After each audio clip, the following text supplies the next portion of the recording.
আপনি ডক্টর ইউনূসকে কতদিন ক্ষমতা দেখতে চান বলেন, ডক্টর আপনার ইউনূসকে- বক্তব্যটা বলেন। ডক্টর ইউনূসকে ক্ষমতা দেখতে চাই। হ্যাঁ এটার পটভূমি কি, ব্যাখ্যা কি? ব্যাখ্যা হলো হ্যাঁ দেশে নির্বাচন দেখ, হ্যাঁ ডক্টর ইউনূস রাজনীতি একদম মূল পটভূমিতে যে নির্বাচন করুক, এবং আমি যে দেশের প্রধানমন্ত্রী হোক, হুম, দেশের প্রধানমন্ত্রী হোক, দেশের জন্য ভালো কিছু করুক। 5 বছর, 10 বছর, 20 বছর, আল্লাহ যতদিন হাতে বাঁচা রাখে হ্যাঁ। ততদিন উনি প্রধানমন্ত্রী হিসেবে থাকে, দেশের জন্য একটা কিছু করুক। এটাই আর কি নাকি? এটাই।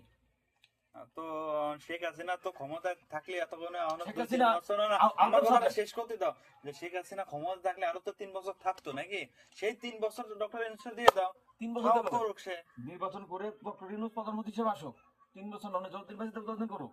ক্ষমতায় শেখ হাসিনাকে নিয়ে কথা বলার সময় তো নাই। সে তো এখন ক্ষমতায় আছে, এখন শেখ ক্ষমতায়। হাসিনাকে নিয়ে কথা বলার সময় নাই। শেখ হাসিনা আসবে কেন এই জায়গায়? হ্যাঁ, শেখ হাসিনাকে নিয়ে কথা বলাটাই ভুল। তাহলে তোমরা নির্বাচনের জন্য এত লাভ আসছো কি জন্য? নির্বাচন ছাড়া দেশ উন্নত হবে না তো।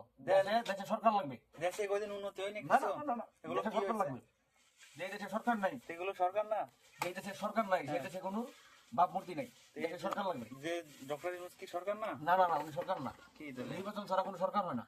আহ, উনি সাময়িক ভাবে একজন হ্যাঁ। মাথা হিসেবে আছেন দেশে। তাহলে ডক্টর ইউনূসকে নির্বাচন দিয়ে সরকার বানাইতে হবে।